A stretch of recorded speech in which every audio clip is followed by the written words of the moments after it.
Is it possible that a descendant of the Umayyads still lives, and yet this hunchback rules so vast an empire? Here are the soldiers of its princes marching around a palanquin, within whose walls sits a grizzled monkey. Son of the Umayyads, you who light up the night like a full moon, what have you become? Why are you no longer seen? End quote. So lamented a poet about how a man outside the Umayyad dynasty had made himself master of the Caliphate of Córdoba. That man was Muhammad ibn Abi Amir, better known to posterity as Almanzor. I'm David Cott, host of New History of Spain, and in episode 47, I will be telling the story of one of the most spectacular rises to power of the Middle Ages, a story of power struggles worthy of Game of Thrones. Almanzor before his seizure of power. Muhammad ibn Abi Amir was born in 938 into an Arab family with roots near Algeciras. His propagandists liked to trace his lineage all the way back to the original Muslim conquest of Iberia, claiming an ancestor had played a heroic role in the very first battles on Iberian soil.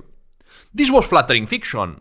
The truth is more modest but still impressive. His family had been established in al-Andalus for generations, producing governors, jurists, and judges. Muhammad ibn Abi Amir was not a nobody, but neither was he anywhere near the corridors of real power. As a young man, he moved to Córdoba to study law under the finest jurists in al-Andalus, with ambitions of one day becoming a judge himself. He started out as a public scribe and worked his way up to assistant scribe of the chief Qadi or judge of Córdoba. It was there that the most important judge in al-Andalus noticed him, recognized his qualities, and recommended him to the powerful minister Jafar al-Mushafi, who happened to be looking for a steward to manage the assets of the caliph's young son and his concubine mother, a woman named Soup. Al-Mushafi put in a good word, Soup chose him from among the candidates, and just like that, Muhammad ibn Abi Amir had his foot inside the palace. It is one of history's great ironies that al-Mushafi was the man who opened that door, given that he would later die in a prison cell at Almanzor's orders. But that comes later. For now, what matters is that Almanzor seized his opportunity and never let go. He accumulated offices at a remarkable pace. Director of the Córdoba Mint, Administrator of Unclaimed Inheritances, Qadi of Niebla and Seville, Chief of Police. Most crucially, he eventually became the chief judge in the Umayyad possessions of the Western Maghreb, where he managed war funds, distributed gifts to Berber tribal chiefs, and built the personal relationships with Berber warriors that will one day give him the military muscle to sustain his regime. Muhammad owed his career primarily to Soup. Rumor had it that she kept Almanzor as a lover, though this is the kind of misogynistic attack typical of a patriarchal society. Almanzor also owed his rise to his own talent, consistently exceeding expectations in every task assigned to him. He visited al-Mushafi's home every morning and evening to maintain his trust. He reinvested his growing wealth not in personal luxury, but in building a network of loyal clients and dependents.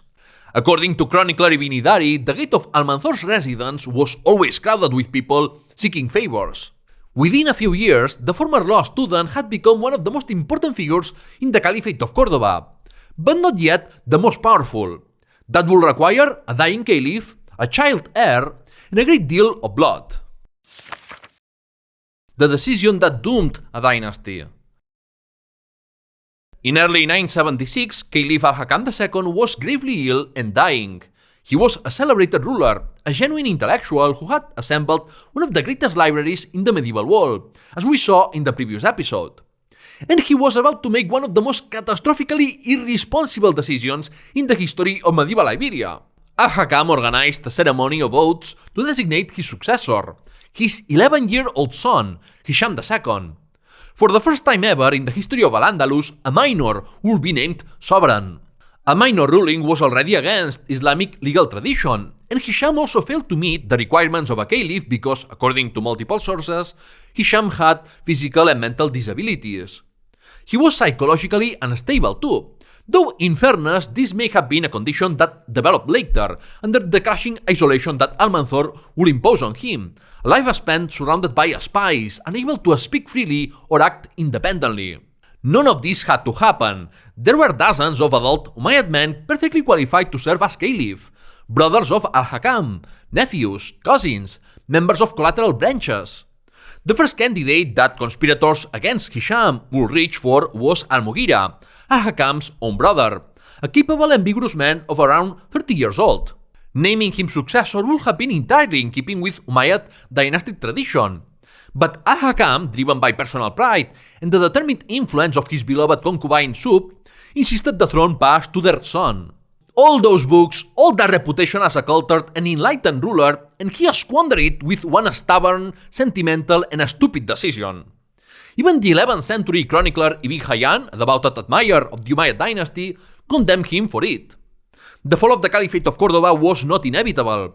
It was not written in the stars. Al-Hakam II made it so, and the dynasty that had survived the murderous persecution of the Abbasids would not survive his vanity. With al-Hakam's death, the era of Umayyads capable of governing and of being broadly accepted in al-Andalus was over. The enthronement of Hisham II of Córdoba. On October 1st, 976, al-Hakam II died at the age of 63, in the presence of the two higher-ranking palace eunuchs. And the moment his eyes closed, the Game of Thrones began in earnest. The senior eunuchs, together with the Sakaliba, the Caliphal Guard made up of slaves and freedmen of European origin, had their own plans for the succession. They wanted to place al-Mughira on the throne on a temporary basis, with the solemn understanding that he would step aside for Hisham once the boy came of age. In hindsight, this would almost certainly have been the best outcome for the Umayyad dynasty. But the eunuchs made one fatal and irreversible mistake. They told Minister Jafar al-Mushafi. Jafar listened carefully, nodded, pretending to agree, and the moment he left the room, began working to immediately enthrone Hisham. Al-Mushafi had grown extremely comfortable wielding real power during al-Hakam's long illness, and he had no intention whatsoever of surrendering it to a competent adult ruler who would have his own ideas and his own allies. A child on the throne, on the other hand, was perfect. He rallied his allies around a single persuasive argument. Al-Mughira will never relinquish his position if he obtained it, and he will eliminate Hisham and anyone supporting him. And so, al-Mushafi, Almanzor, and their faction moved with great speed to install Hisham and murder the Caliph's brother, driven more by ambition than by loyalty to al-Hakam's wishes. Nobody wanted to get their hands dirty in case things went south, but in the end Muhammad ibn Abi Amir volunteered to kill al-Mughira. He will prove his loyalty to Sub, who was willing to do anything to make her son Ghalib. What happened next reveals something important about Almanzor's character, not just his ruthlessness, but his pragmatism and the limits of even his cold-bloodedness. He surrounded al-Mughira's residence with soldiers, but when he confronted the prince, he discovered that al-Mughira was not even aware of the eunuch's plot. The man posed no immediate threat. He was willing to recognize Hisham without a fight. Almanzor surprised his own allies when he proposed to al-Mushafi that they spare his life. The minister refused. There will be no loose ends, and so Almanzor, having committed himself too far to back out, gave the order. Al-Mughira was strangled, then strung up with a rope to make the death look like suicide. The ringleader eunuchs were stripped of their positions and withdrew from public life, and more than 800 Sakaliba were purged from the palace. For her part, Sub sent through Almanzor numerous gifts to prominent figures to win them over to her cause. On October 2nd or 3rd, Hisham II was formally enthroned. Almanzor was given the honor of reading the Investiture Act aloud and collecting the oaths of allegiance from the assembled courtiers.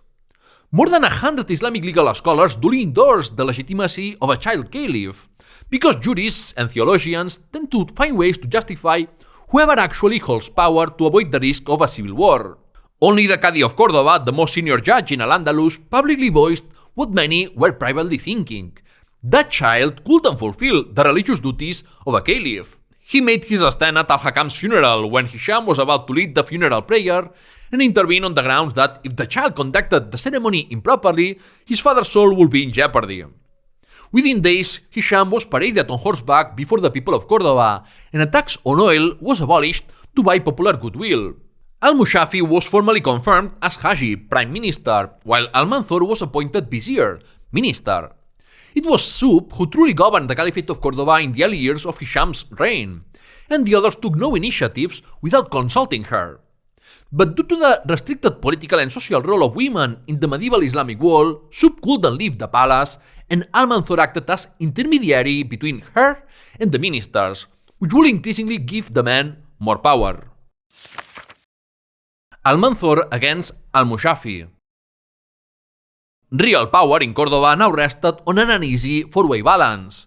Sub, al-Mushafi, Almanzor, and Ghalib, the most celebrated military commander in al-Andalus, a man whose reputation was built on decades of victories against the Christian North and the Berbers of the Maghreb. Almanzor understood instinctively that to reach the very top, he would have to dismantle this arrangement one piece at a time, moving carefully, never overreaching, always letting others think they were using him while he was using them. He began with al-Mushafi. The hajib was more vulnerable than he looked. He was a Berber in an Arab-dominated court. His patron, al-Hakam, was dead, and he had made enemies by filling important positions with his own relatives. His most powerful opponent was Ghalib, and so, following the oldest principle in politics, Almanzor made Ghalib his friend. He accompanied the old general on raids into Christian territory, discovering along the way that he had a genuine talent for military command that nobody, including himself, had suspected. His first campaigns were not dramatically successful, but Almanzor made sure they didn't look modest. He understood the power of propaganda, and he used it. Following his second campaign, Muhammad ibn Abi Amir and the office of Sahib al-Madina, or Lord of the City of Córdoba, a kind of mayor responsible for its administration, public order, and tax collection. Almanzor pursued criminals with great zeal to reduce crime in the capital and gain fame as a champion of justice, but more importantly, he took this position from al-Mushafi's son. Then came the move that sealed al-Mushafi's fate. The prime minister attempted to forge an alliance with Ghalib through a marriage between his son and Ghalib's daughter, Asma. Despite disliking the Berber, Ghalib initially agreed, since the political situation remained highly uncertain. However, upon learning this, Almanzor pressured Ghalib to cancel the engagement, and instead he ended up marrying Asma, whom he always cherished for her intelligence. With Ghalib firmly on his side and al-Mushafi isolated, Almanzor moved in for the kill. In late March of 978, Jafar al-Mushafi was stripped of the hajib title, arrested, and had every one of his assets confiscated. His sons and nephew were swept up in the same purge. Jafar spent years in prison, enduring humiliation and repeated abuse. His appeals for clemency met with silence or contempt. In 983, he was killed in his cell. The man who had launched Almanzor's career, who had vouched for him to the caliph and Sub, who had opened the palace doors for him, died in the dark at the hands of his own protégé. As Cersei said, in the Game of Thrones you either win or die. With al-Mushafi gone, Almanzor received the title of hajib. He was now the man who truly governed the Caliphate of Córdoba. The Amirid regime had begun. The legitimization of the Amirid dynasty. Almanzor spread the rumor that Hisham had chosen a life of religious contemplation. Hisham would continue to reign, but would communicate his decisions through his hajib, or so Almanzor claimed. He now ran a vast state in the name of a caliph he had effectively imprisoned in his own palace. Hisham reigned but did not rule. Every decree was preceded by the formula, "The commander of the faithful has ordered." The fiction fooled nobody, but it provided the legal cover necessary to keep the machinery of the state running. But the legal fiction was not enough on its own, and Almanzor knew it. To consolidate rule that had been so nakedly usurped from the Umayyads, he built his legitimacy on 5 pillars. The first and most important was jihad. He launched campaign after campaign against the Christian kingdoms of the north with a frequency and ferocity that had no precedent in the history of al-Andalus. Arab chroniclers count between 52 and 56 in total. Previous Umayyad warfare had been more about checking Christian advances, punishing incursions, seizing plunder, but Almanzor transformed it into sustained, aggressive, peninsular-scale offensive warfare. Cities were sacked, populations were enslaved, tribute was extracted. Victories kept coming not because of superior weaponry, but because Almanzor enjoyed numerical superiority thanks to Berber cavalry. On a single expedition, he reported to have assembled 46,000 horsemen alongside 26,000 infantry. Even allowing for exaggeration, this was military power on a staggering scale.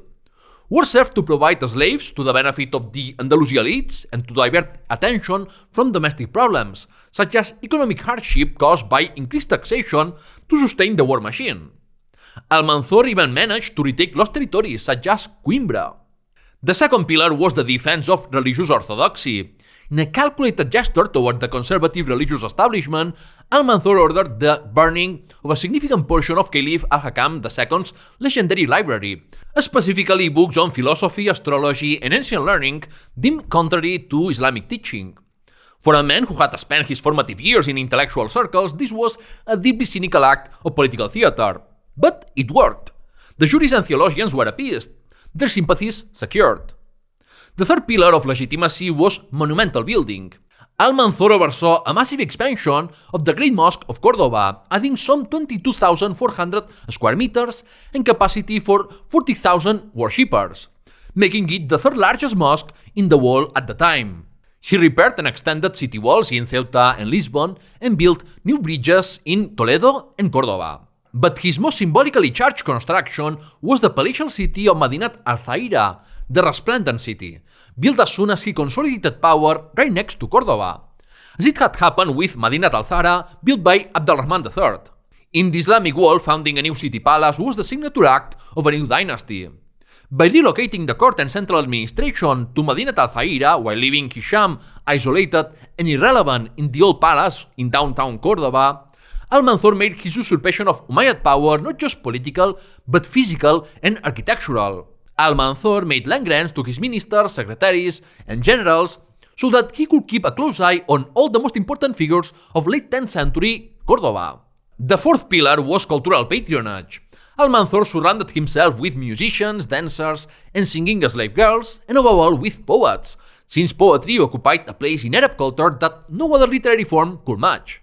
He kept dozens of them on his payroll to praise him, and during the Barcelona campaign of 985 alone, 40 poets accompanied the army.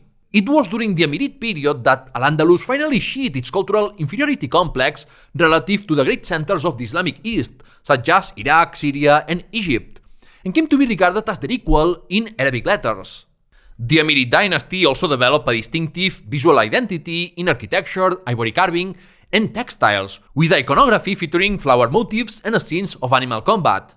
A lion or eagle attacking a weaker animal, such as a gazelle, represented the supremacy of Almanzor and the Muslims over the Christians. Finally, the fifth pillar was charity and public generosity. Almanzor organized mass circumcision ceremonies for his sons, for hundreds of courtiers' children, and for the sons of the poor, funding it all from his own purse and projecting a carefully cultivated image of paternal benevolence. During the severe famines of 989 to 991, he ordered the production of 22,000 loaves of bread daily for distribution in Córdoba, cancelled taxes, and when the crisis outlasted his reserves, imported grain from the Maghreb at considerable expense.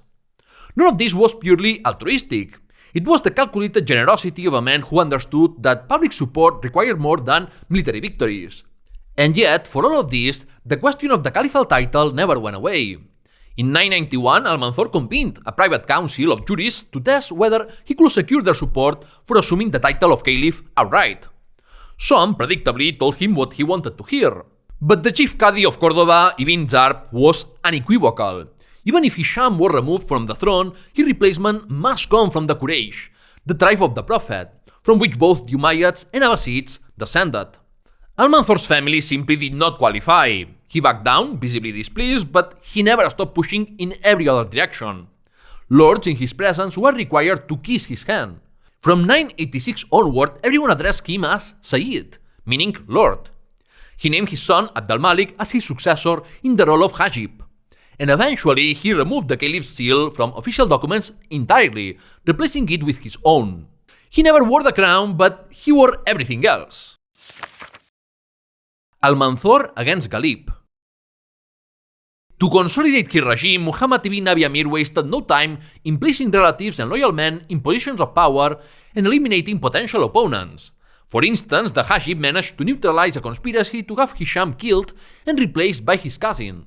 The admiral of the Umayyad fleet in Almeria was one of the most powerful figures in the caliphate, so Almanzor decided to have him poisoned at a dinner. The other man who could threaten his usurpation of power was none other than his father-in-law, Ghalib. And in the spring of 980, the first clash occurred in the fortress of Atienza, Guadalajara. At a banquet, Ghalib, tired of watching Muhammad accumulate ever more power, reached his breaking point and drew his sword. Almanzor narrowly avoided death thanks to the intervention of the governor of Atienza, who grabbed the general's arm, and so Almanzor sustained only minor injuries and managed to escape by leaping from the fortress. For better or worse, the governor of Atienza's intervention was a decisive moment in the history of al-Andalus, though Ghalib killed him for it upon learning that Almanzor had taken his revenge by occupying Medinaceli and distributing Ghalib's property among his soldiers. The rupture was now irreversible and civil war inevitable. Ghalib, still a formidable military force and still holding the loyalty of significant frontier troops, turned to the one resource he had left, the Christian enemy. He opened negotiations with the Kingdom of Pamplona and the County of Castile, whose rulers were all too happy to help destroy Almanzor, whose relentless jihad had made him the most destructive force the Christian North had ever faced. With Ghalib, one could negotiate. In April 981, Ghalib demonstrated that age had not entirely dulled his edge. He captured several of Almanzor's ministers and handed him one of the only military defeats of his career. But the summer told a different story. Muhammad crushed Ghalib's forces at Atienza and Calatayud, and on July 10, 981, between Atienza and Gormaz in the province of Soria, the decisive engagement finally came. On one side, Andalusi troops, Berber cavalry, and Christian mercenaries. On the other, Ghalib's frontier forces and Castilian and Navarrese soldiers. Ghalib routed Muhammad's left and right flanks with the experience of a general who had been fighting battles for half a century. Only the center still held. Almanzor's defeat seemed not just likely, but imminent. Then Ghalib ordered the charge and vanished into the dust of battle. When the cloud settled, his soldiers found him lying dead on the ground. He was around 80 years old. The most plausible explanation is that his horse fell and the pommel drove into his chest. At 80, any serious injury was likely fatal. But however it happened, the effect was instantaneous. His men defected, the Christians fled, pursued by Almanzor's cavalry and suffering devastating losses. Almanzor showed neither mercy nor gratitude. Ghalib's body was flayed and stuffed with cotton. His corpse was crucified and put on display at the gate of the Alcázar of Córdoba. His head was mounted at the entrance to Medina al-Zahira, where it will remain for nearly 30 years, until the city's destruction in 1009. This was the man who had helped Almanzor rise. This was what Almanzor gave him in return. It was in the aftermath of this victory that Muhammad ibn Abi Amir formally adopted the honorific epithet by which history will know him, Al-Mansur, Hispanicized as Almanzor, meaning the victorious. From that point forward, his name was proclaimed in the mosques of Al-Andalus and the Western Maghreb immediately after that of the Caliph. In every way that actually mattered, the Caliphate of Córdoba was his. With Ghalib eliminated, there were few figures left capable of threatening Almanzor, but he took no risks and showed no sentimentality. His regime operated on a principle as old as power itself. No ally was safe once they had served their purpose, and no potential rivalry was safe under any circumstances. Jafar al-Andalusi was a case in point. This key ally from the Maghreb had been among Almanzor's most important supporters in the war against Ghalib, bringing hundreds of Berber warriors to his side at a critical moment. But maybe he had played too visible a role in the victory, and visibility was dangerous. In early 983, Almanzor organized a dinner in his honor, had his servants ply him with wine until he was incapable, and arranged for a group of hired men to beat him to death as he left. Al-Andalusi's severed head and right hand were delivered to Almanzor, who then staged a public performance of grief and shock. The man who organized the killing was himself murdered not too long afterward. Almanzor was meticulous about loose ends. This was the pattern that defined his reign. Al-Mushafi, who had launched his career.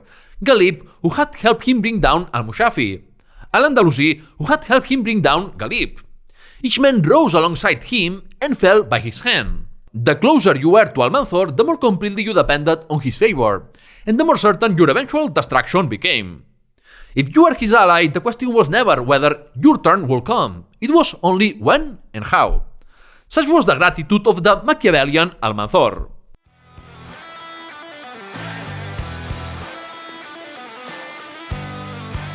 The verdict.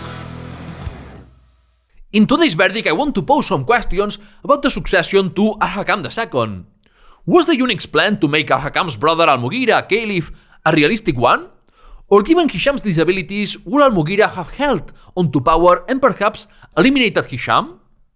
In a scenario in which al-Hakam had acted responsibly and named al-Mughira as his successor, or if the eunuchs had prevailed, what would have become of Sub, al-Mushafi, Ghalib, or Almanzor? I encourage you to share your thoughts in the comments. And with that, the verdict ends. If you enjoyed this episode, please like it and subscribe to the YouTube channel or podcast. A great deal of research goes into making this episode, so contributions via Patreon or donations are very welcome. Links to everything are in the description. In the next episode, we'll look at the campaigns of Almanzor that terrorized the Christian realms. Thank you for listening, and see you next time!